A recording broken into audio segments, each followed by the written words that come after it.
Puis alors plein de mails, et là j'ai besoin de vous, au moins de certains d'entre vous, adressés au Masque qui a effectivement zappé cet été le Batman de Nolan pour une simple et bonne raison, c'est que quand l'émission a été enregistrée, on n'avait pas pu le voir. Donc Laure Cristini nous dit, vous avez parlé de Lincoln, chasseur de vampires, comme le blockbuster de l'été, mais qu'en est-il de Batman? Nous aurions voulu connaître l'avis du Masque ou Ludovic Lazon d'Avignon. Cher Masque, je n'ai raté aucune émission de l'été et je suis surpris que vous n'ayez pas dit un mot de Batman et que vous ayez consacré quelques minutes à Lincoln, chasseur de vampires.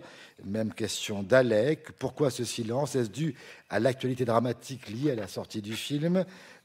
Cyril Saron, enfin d'autres nous demandent pourquoi. Donc je viens de répondre pourquoi. Qui l'a vu ici? Personne, à part Michel, à part Magic Mike. Il n'y a que moi.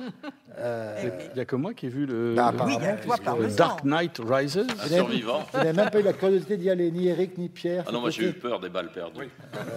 Alors Michel. Alors, parmi les franchises, les séquelles, les tentpoles, les blockbusters et les reboots de l'été, puisque c'est des termes qu'on emploie pour tous ces méga-films, c'est incontestablement un film de qualité. Donc je ne vais pas du tout jouer les pisse-froids. Cela dit, je ne partage pas le culte de ce cinéaste anglais, Christopher Nolan, qui est assez prétentieux et qui n'a aucun humour, ce qui est grave pour un Anglais. D'abord, ça dure 2h40. Il y a énormément de dialogues sentencieux, de situations assez comme ça pédantes. Et en même temps, c'est vrai que la technologie est assez époustouflante et les effets spéciaux. Et quand il est dans les scènes comme ça, de bravoure, d'action, de mal contre le bien, etc., le film, incontestablement, on est au-dessus de la moyenne. Ouais. Mais je ne participe pas tellement du culte Nolan, je dois dire. Je n'avais rien compris à Inception. Je sais que tous les jeunes auditeurs vont me détester, mais voilà. Donc je trouve que c'est un film à voir, si on a du temps, parce que c'est assez long.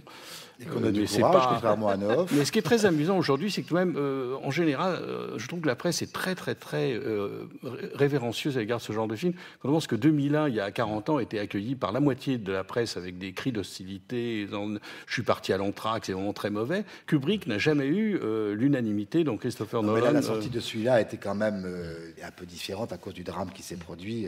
Oui, bien sûr. Non, mais je ne dis pas qu'il faut aller tuer les gens qui vont voir ce film. Je n'ai pas du tout d'incitation au meurtre. Bon, mais le type qui a tué les gens dans la salle, la première question qu'il a posée au policier, c'est comment se termine le film. C'est insensé. On ne pouvait pas la poser à ses victimes. Je vais le prendre comme critique au Masque et la Plume.